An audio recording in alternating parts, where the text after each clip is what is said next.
सभी का स्वागत है। मैं हूं सुमित। हफ्ते का पहला कारोबारी सत्र और भारतीय बाजारों भारी बिकवाली। सबसे पहले तो ऑब्वियस ही बात है, हैप्पी वैलेंटाइंस डे आप सभी लोगों को।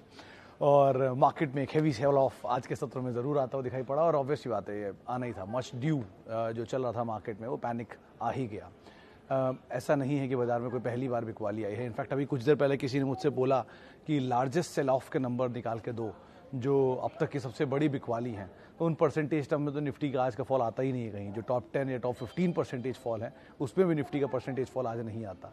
हाँ, लेकिन अंकों के लिहाज से आंकड़े बहुत बड़े दिखाई पड़ेंगे और अभी ये निफ्टी की शायद ये 7वीं या सबसे बड़ी गिरावट होगी, 7वीं या 6ठी सबसे बड़ी गिरावट होगी।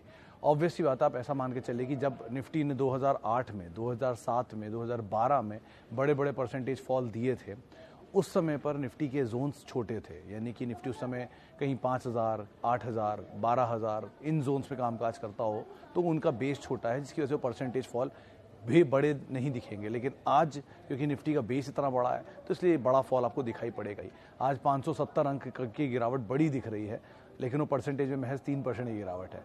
स्मॉल कैप में महज 4% की गिरावट है, मिड कैप में महज 3% की बिकवाली है। लेकिन हमें इसलिए मैं बड़ी दिख रही है कि बड़े सारे पोर्टफोलियोज हायर लेवल से नीचे आ चुके हैं और बहुत सारे बढ़िया कंपनियों के शेयर भी हायर लेवल से नीचे आ चुके हैं, इसलिए पैनिक स्टेट ज़्यादा मचा हुआ है।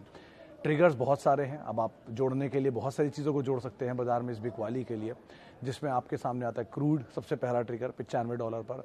फिर आता है यूक्रेन रशिया का इशू दूसरे नंबर पर। तीसरे नंबर पर आता है LIC का IPO। ऑब्वियसली बात है, बड़ा IPO आ रहा है तो बाजार से पैसा निकलेगा ही, जाएगा ही वो।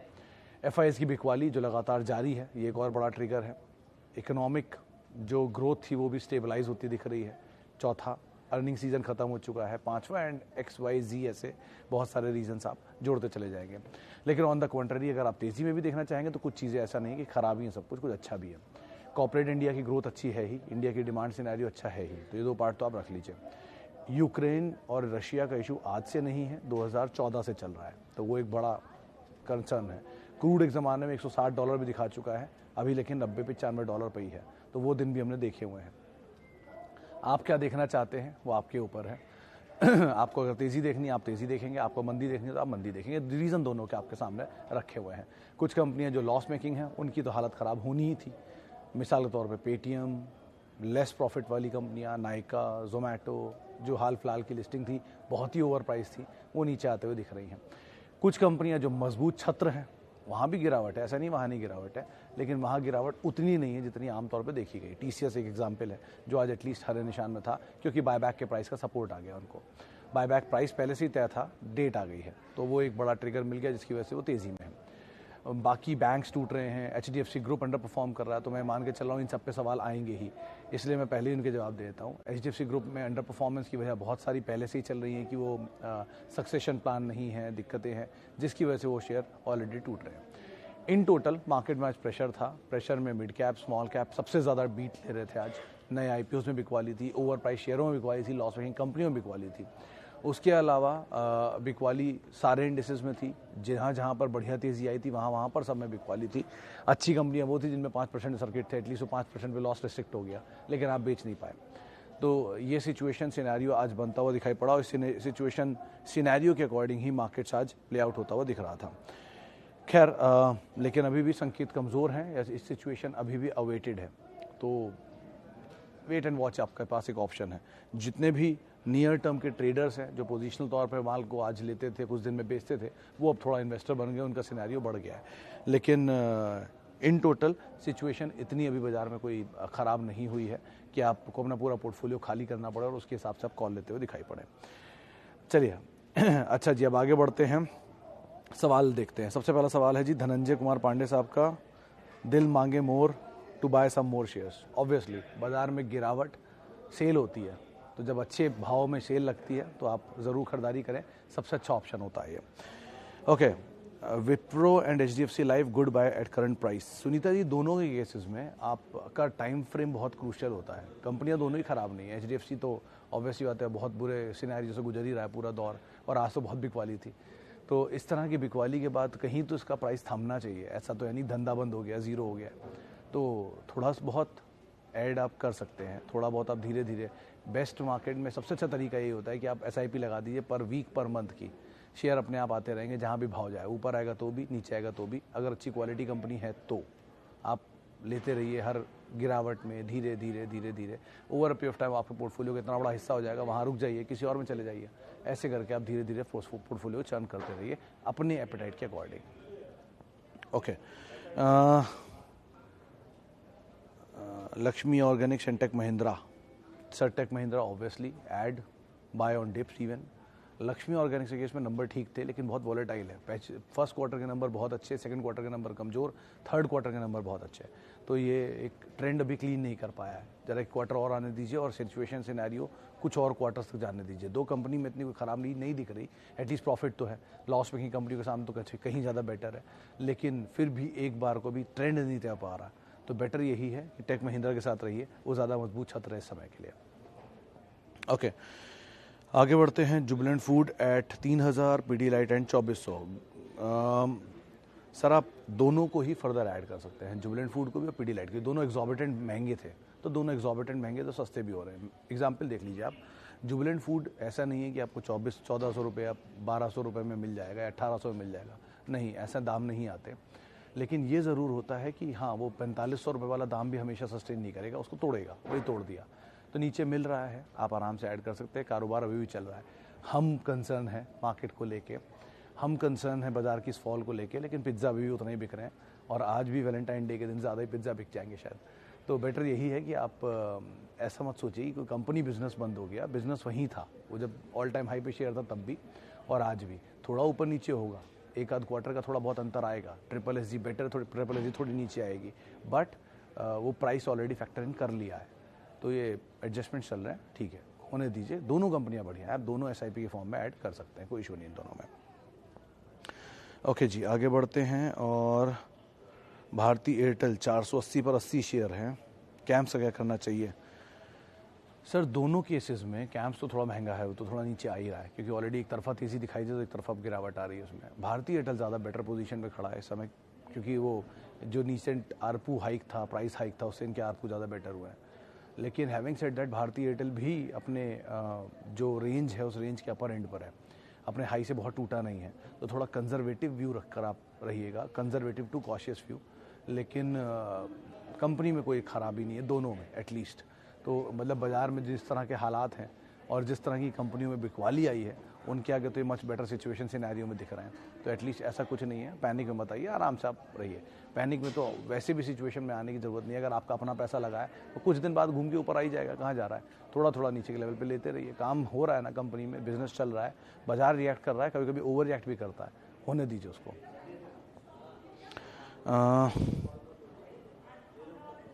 Will market go down, best share to enter? Sir market, Subin साहब, मार्केट कैन गो डाउन। मतलब मैं कोई ये डिसाइड नहीं कर सकता ना कि मार्केट नीचे आएगा कि ऊपर आएगा, मार्केट कहीं भी जा सकता है। लेकिन अगर मार्केट नीचे आता है तो आपको मौके देता है, और वो मौका अगर आपको ठीक लग रहा है तो आप ज़रूर एंटर करिए। मिसाल के तौर पर बहुत ही क्लीन गेम था, TCS 3500 रुपये पर आ गया था, 4500 रुपये पर उसका बायबैक प्राइस है, 3500 रुपये पर शेयर है। अगर वो शेयर ज़रा सा नीचे टूटता है तो उसकी बायबैक प्राइस की अट्रैक्टिवनेस और बढ़ जाएगी, क्योंकि आप 3500 में शेयर खरीदिए, 4500 में शेयर दीजिए, 1000 रुपये तो आपको वैसे ही मिल रहे हैं। तो और नीचे जाएगा तो अट्रैक्टिव होता चला जाएगा, तो HNIs और उसे खरीदेंगे, तो वो तो होना नहीं है। तो इसीलिए TCS बेस्ट बेट था, कितना नीचे आए ले लो, वो बायबैक का प्राइस उसे टूटने नहीं देगा। दूसरी तरफ टाटा कम्युनिकेशन 1170 रुपये पे तो टाटा ग्रुप ने स्टेक खरीदा है, और 1170 के जितना आसपास मिलता रहे लेते रहो, क्या दिक्कत है। वो घूम के वापस उस प्राइस को छोड़ देगा कभी ना कभी, क्योंकि जहाँ प्रमोटर कंपनी में खरीद रहा है वो तो उससे बेटर की ग्रोथ एक्सपेक्ट कर ही रहा है ना। तो इस तरह की चीज़ों को आप आइडेंटिफाई करिए जहाँ जहाँ पे डील्स हो रही है। इंडिया बुल्स रियल एस्टेट 95-98 रुपये में डील हुई थी, वो डील के ऊपर अगर शेयर है तो ऑब्वियसली बात है वो डील, वो भराया वो तो नहीं छुएगा ना दोबारा, वरना जिन्होंने इसमें खरीदा है उनके लिए क्या अट्रैक्टिवनेस रह गई इसके अंदर। तो लाइकवाइज इन चीज़ों को आप आइडेंटिफाई करिए, बेसिक फंडामेंटल ट्रिगर्स हैं, इनको आप फॉलो करिए और उसके हिसाब से आप बने रह सकते हो। बाकी धंधा तो ऑब्वियसली है ही कंपनी का कि कितना चल रहा है, कैसा चल रहा है। मार्केट ओवर रिएक्ट करता है, होने दीजिए, वो कोई दिक्कत नहीं उसमें। अच्छा जी, आगे बढ़ते हैं। इतने सारे सवाल एक ही तरह के शेयरों पर देख रहा हूँ मैं। जुबिलेंट इंग्रेविया बने रहिए, कोई इशू नहीं है। मतलब देखिए सर, बहुत ही सीधी सी बात बता देता हूँ कि कोई भी कंपनी जिसका बिजनेस ठीक है, अगर उसमें कोई भी बड़ी गिरावट देखने को मिल रही है आज, तो वो इसलिए है क्योंकि ऑलरेडी भागे हुए थे। तो अगर वो थोड़ा नीचे आ भी रहे हैं 20%, 30%, 40%, टिल द टाइम उन कंपनी की इंडिविजुअली कोई बड़ी बुरी खबर ना हो, आप उसके अंदर आराम से बने रह सकते हैं। जब तक उसमें इंडिविजुअली बुरी खबरें नहीं आती, जैसे अब मिसाल तौर पे किसी कंपनी में लॉस आया है और लॉस बार बार आ रहा है तो वो बुरा है, लेकिन किसी कंपनी में लॉस एक क्वार्टर में आया है क्योंकि उसमें मैनेजमेंट चेंज हुआ है, तो ये बात को आप डाइजेस्ट कर सकते हैं। तो लाइक वाइज सिचुएशंस देखिए और उस सिचुएशन के हिसाब से आप कॉल लीजिए। एक बार में पैनिक में कुछ भी बेचने की ज़रूरत नहीं, और कभी भी इसलिए नहीं बेचने की ज़रूरत है वो नीचे आ रहा है मैं बेच देता हूँ फिर नीचे ले लूँगा, ऐसा कभी नहीं होता। मान लीजिए आपने आज कोई शेयर बेच दिया ये सोच के कि मैं और नीचे ले लूँगा, और कल बाजार घूम गया और वहाँ से डबल हो गया, देन तो आप ही को दुख तकलीफ होगी। तो अच्छी कंपनी है तो आप उसे नीचे के दाम पे ऐड भी कर सकते हैं और होल्ड भी कर सकते हैं। समय दीजिए बाजार को, 1-2 दिन के लिए, 1-2 महीने के लिए, 6 महीने की ट्रेड्स के लिए कोई बाजार नहीं होता। 2021 जैसी ड्रीम रन 2022 में शायद ही देखने को मिले, वो सालों में एक बार होती है, तो आपने देखी 2021 में। तो वेट करिए, होता 2022-21 से बेटर हो सकता है 2022 स्टेबल रहे। अगर वो सिचुएशन सिनेरियो जैसा ही बने, अच्छा बिजनेस पकड़िए और बैठे रहिए शांति से, कुछ नहीं हो रहा उसमें। डी-मार्ट, अदानी पोर्ट, टेक महिंद्रा पे हम बातचीत कर चुके हैं। सर डी-मार्ट के केस में हाँ नीचे तो ज़रूर आया हाई लेवल से, थोड़ा थोड़ा आप ऐड भी कर सकते हैं। अदानी पोर्ट वैसे पूरे ग्रुप की सबसे बेटर सिचुएशन दिखाई पड़ती है, सबसे इनफैक्ट अगर आप पूरे ग्रुप के प्रॉफिट्स की बात करेंगे तो Adani port major profit generator है। तो सिचुएशन वाइज फाइनेंशियली तो एटलीस्ट वो बेटर है बाकी ग्रुप के कंपेरिजन में, लेकिन पूरा ग्रुप ही महंगा है तो वो पार्ट को भी आप ज़रूर ध्यान में रखिएगा। Can I add more Tata power IBRL तो सर आप ऐड कर सकते हैं। मतलब मुझे ऐसा कोई फ्लॉ दिख नहीं रहा अभी तक इस कंपनी में। नंबर्स में थोड़ा लॉस ज़रूर आया था, लेकिन वो प्रमोटर क्लीन अप कर रहे हैं तो उस वजह से शायद चीज़ें हो सकती हैं। लेकिन अब कितना हद तक ये बाज़ार का फॉल चलता है, कितना नीचे तक जाता है, ये देखना होगा। लेकिन वही 90-95 रुपये के आसपास शायद इसका प्रेफरेंशियल अलॉटमेंट था, तो वो दाम नहीं तोड़ना चाहिए आइडियली। बाकी बाज़ार देखते हैं किस तरह से रिएक्ट करता है। सर सिचुएशन ख़राब जब होती है तो लगता है ऐसा कि बहुत ख़राब होगी, और जब अच्छी होती है लगता है कि ख़राब होगी नहीं। तो इन दोनों तरह की चीज़ों को एक बैलेंस में आप रखिए और उसके हिसाब से कॉल लीजिए। ओके, कोई भी जितने भी सवाल मुझे मिल रहे हैं ये नए IPOs के ऊपर, इन सब के लिए सर मेरा एक ही सीधा जवाब है कि इनको अपनी क्रेडिबिलिटी पहले प्रूफ करने दीजिए। जब तक ये क्रेडिबिलिटी अपनी प्रूफ नहीं करेंगे इस तरह के मार्केट में, नहीं समझ में आएगा बॉयज़ एंड मेंस के बीच का difference. So at least let them proof. एक क्वार्टर के नंबर, 2 क्वार्टर के नंबर, 3 क्वार्टर के नंबर से कोई भी प्रूफ नहीं होता। 2021 का कोई भी IPO तक 4 क्वार्टर के नंबर नहीं दे पाएगा। तो पहले उनके नंबर्स आने दीजिए, सिचुएशन सिनेरियो उसके बाद क्लियर होगा। अदानी विल्मर तक आज नंबर पहला क्वार्टर के आया है और वो एक तरफा चीज़ दिखा चुका है, डबल हो चुका है ऑलमोस्ट। तो इस तरह के भाव के साथ इस तरह के नंबर कितने सपोर्टिव बनेंगे ये आगे चल के पता चलेगा। तो नंबर जब तक नहीं आएंगे पूरे साल के या कुछ सालों के, तब तक आप इस पर कोई टेक मत लीजिए। आपके पास है, तेज़ी में निकल जाइए, बेस्ट रणनीति होती है, क्योंकि आपने लिस्टिंग के लिए ही लिया था। अगर आपने फंडामेंटल तौर के लिए लिया है तो आप फिर बने रहिए, फिर तो आपने फंडामेंटल के तौर पे लिया हुआ है। तो आप अपनी गोल्स को आइडेंटिफाई करिए, टारगेट्स को आइडेंटिफाई करिए और उस हिसाब से बने रहिए। बहुत सारे लोग हैं मैं जानता हूँ जिनका आज के इस फॉल में भी उनका प्रॉफिट कई गुना ऊपर है, क्योंकि उनके भाव इतने नीचे के हैं, वो इतनी आराम से लेके बैठे हैं इतने सालों से। तो आप उस तरह की रणनीति रखते हैं तो बात अलग है, लेकिन अगर नहीं है तो आपको पैनिक में आने की ज़रूरत नहीं है एटलीस्ट। सर कॉफी एंटरप्राइज की जो स्टोरी थी बीच में, जो ट्रिगर बन के इसके लिए चली थी, 80-85 रुपये ले गई थी शेयर को, वो अब खत्म हो गई है। तो वो ट्रिगर के आधार पर चला था, टर्न अराउंड होगा, नंबर्स में रिफ्लेक्ट होगा, उनको आप देखते रहिए। नंबर्स अवेटेड है, तो वो नंबर्स शायद आ चुके हैं, अवेटेड है, मतलब लास्ट आवर में नंबर आने थे इनके कहीं। लेकिन वो जो ट्रिगर बनेगा और सिचुएशन बनेगी उसके हिसाब से आप कॉल लीजिएगा। लेकिन वो जो स्टोरी की वजह से चला था वो अब ख़त्म हो चुकी है। पीडीलाइट, डाबर दोनों को आप होल्ड कर सकते हैं, दोनों बढ़िया कंपनी है। पीडीलाइट भी और डाबर भी, दोनों SIP वे में ऐड करने लायक कंपनी है। 100 साल पुरानी कंपनी है डाबर, और पीडीलाइट भी काफ़ी पुरानी कंपनी है। तो आपको ऐसा कुछ पैनिक में आने की ज़रूरत नहीं है। ऐसे बहुत भारे भाव, बहुत उतार चढ़ाव, बहुत सिचुएशन ऐसे देख लिए, घबराने वाली सिचुएशन एटलीस्ट नहीं है। ऐड कर सकते हैं इनफैक्ट पीडीलाइट तो। HUL versus United Spirits, sir long term के लिए HUL ज़्यादा बेटर है ऑब्वियसली, क्योंकि वो बहुत ही पुराना है। लेकिन अगर आप एग्रेसिव प्राइसिंग देखना चाहते हैं, बड़ा मूव देखना चाहते हैं, तो यूनाइटेड स्पिरिट्स ज़्यादा बेटर है। दोनों कंपनियां ख़राब नहीं हैं, A+ और A इस कैटेगरी में आप दोनों को रख सकते हैं। A+ HUL को इसलिए कि वो बिल्कुल स्टेबल स्टॉक है, वो बहुत ही धीरे चलेगा, और यूनाइटेड स्पिरिट्स एग्रेसिव स्टॉक है। दोनों ही लीडर है अपने स्पेस में, वो FMCG जाइंट है, वो लिकर जाइंट है, दोनों मल्टीनेशनल है। वो डिविडेंड देती है, वो नहीं देता है। इस तरह से आप इनको सेग्रीगेट करिए और आपको जो सही लगे वो कर सकते हैं। लेकिन दोनों में कोई ऐसी क्वालिटी को लेकर इशू नहीं है एटलीस्ट। ओके, एक और सवाल ले लेता हूँ।